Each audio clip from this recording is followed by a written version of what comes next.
In this 25th anniversary year of September 11th, the Tunnel to Towers Foundation continues to honor America's heroes. Heroes like Fire Lieutenant Michael Wells, who was inspired by 9/11 to serve his community. After 14 dedicated years of service, he lost his battle with occupational cancer, leaving behind his wife, Katie, and their 3 children. Tunnel to Towers honored Lieutenant Wells by paying off the family's mortgage in recognition of his sacrifices. Donate $11 monthly and amplify your impact with a car or land donation. Go to T2T.org. Listen, all you New Yorkers.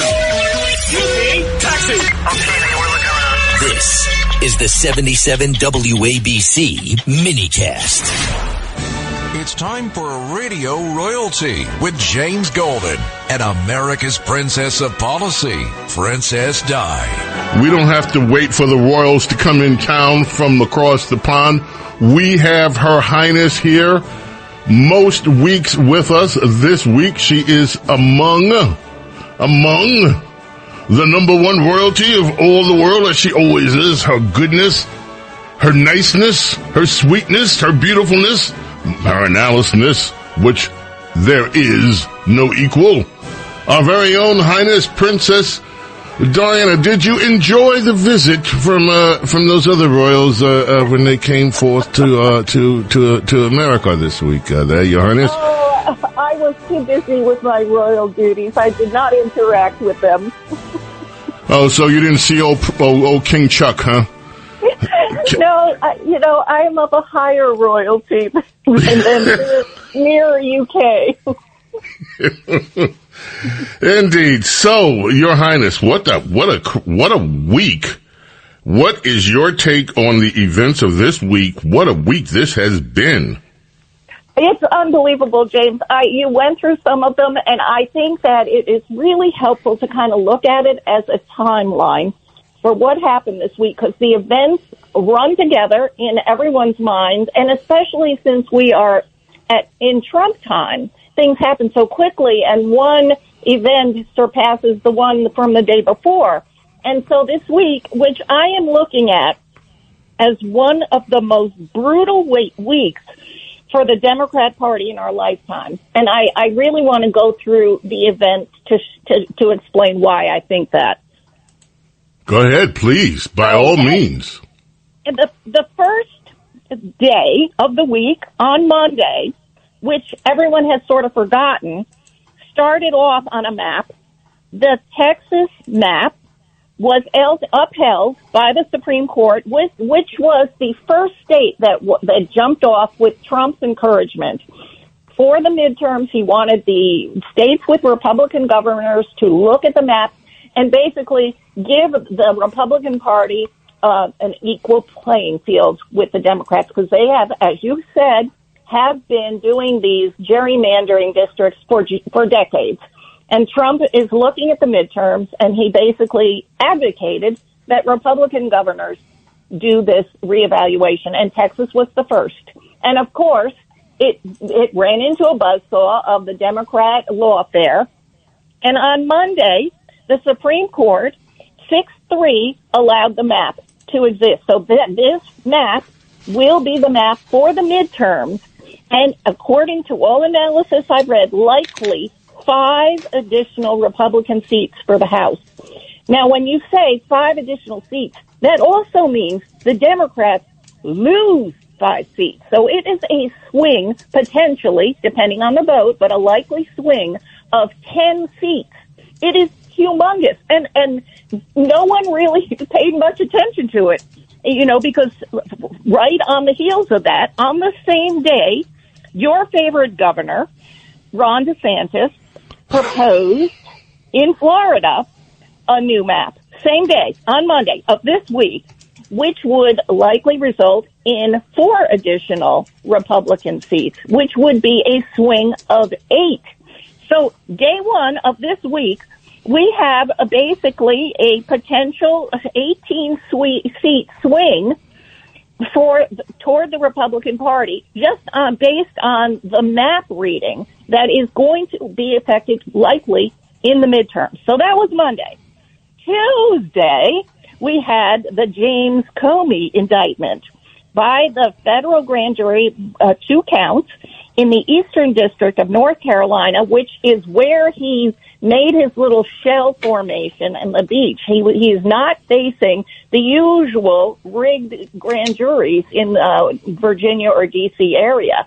This is in North Carolina that handed up 2 indictments, which have the potential of 5 years each in prison. And I have been reading reporting, which is very interesting, that it looks like he did this 8647 in seashells on Instagram photo in which he said, "Cool shell formation on my beach walk," which everyone understood the signal he was sending. It was on the same day he announced on X his new book coming out. FDR Drive was the title of it. All Roads Lead to a Killer. And that was about to come out 5 days later, May 20th. And so reading the description of this novel, it's a third in the series, involves themes of extremism and a media personality inciting violence through coded language in his novel. So he did this little Instagram post on the same day he posted an advertisement for his book, and that it looks like the reporting is that the proceeds from that book for him are going to be seized because the crime, you cannot profit from proceeds from a crime. And so that would be a wrinkle that hasn't really gotten a whole lot of coverage. So that was Tuesday. On Wednesday, we had the big ruling by the Supreme Court on Louisiana versus Calais, where the Supreme Court, 6-3, as you've been discussing, it bans race-based districts under the Equal Protection Clause, the 14th Amendment. And since you've covered that thoroughly, I'll just keep going on what else happened this week. Also, on Wednesday, the same day, the Virginia Supreme Court allowed the lower federal court to block the certification of the Virginia redistricting that had happened April 21st, the week before, where Democrats were riding high. They were so excited. They had basically blocked out all Republicans in Virginia. Well, it's not being certified. So the current map is in place for the midterms, likely.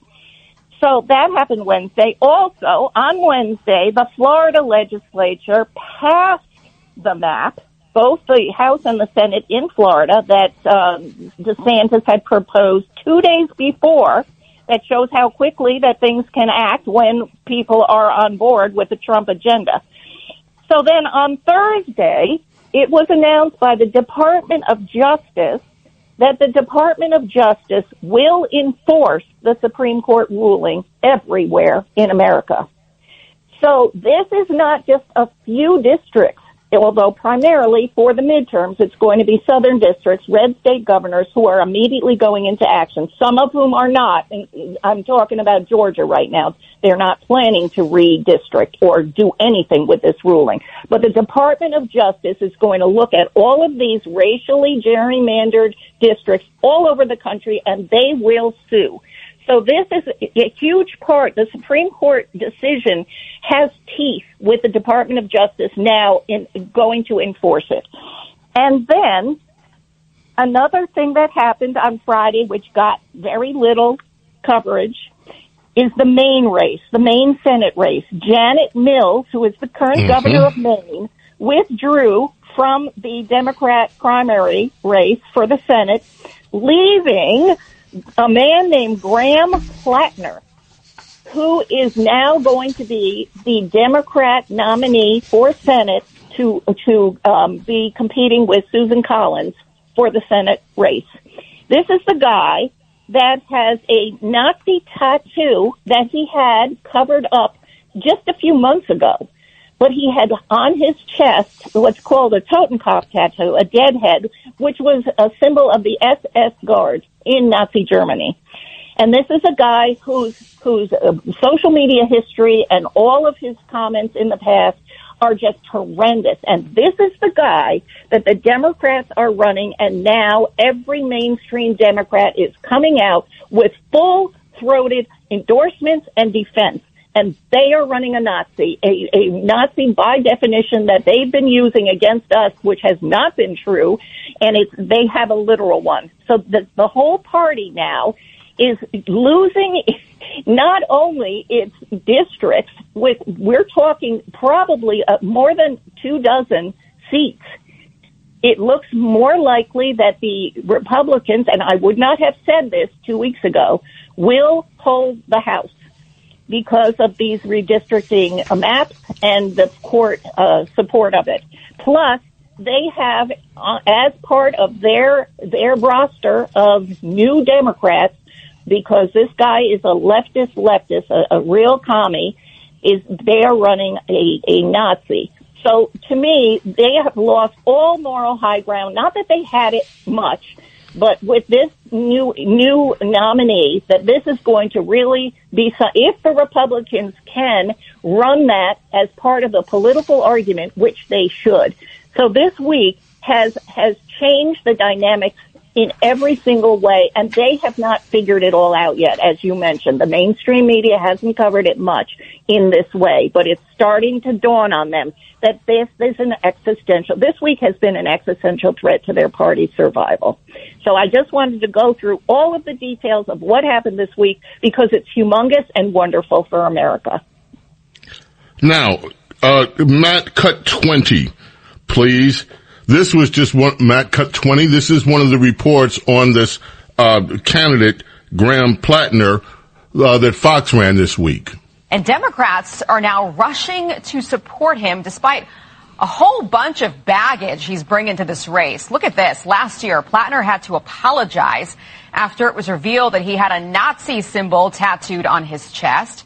He claimed he didn't know what it was, and then he got it covered up. He's also made controversial posts about women. He said they should take, quote, some responsibility to avoid being raped.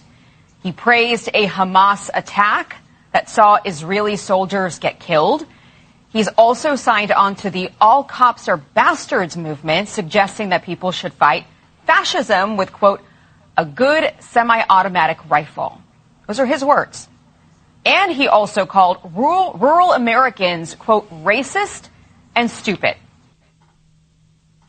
There's your Democrat running in Maine. Do you think this guy actually is going to win? I mean, you have Democrats, including, I saw a piece today, I don't have it in front of me. I think Rahm Emanuel criticized Schumer and other Democrats for supporting this guy. Nope. Rahm Emanuel has endorsed him. You say what now? Rahm Emanuel has endorsed him. Are you kidding me? I'm not kidding. I am not kidding. This is why you are kidding me. You are kidding me. Rahm Emanuel has actually endorsed this guy?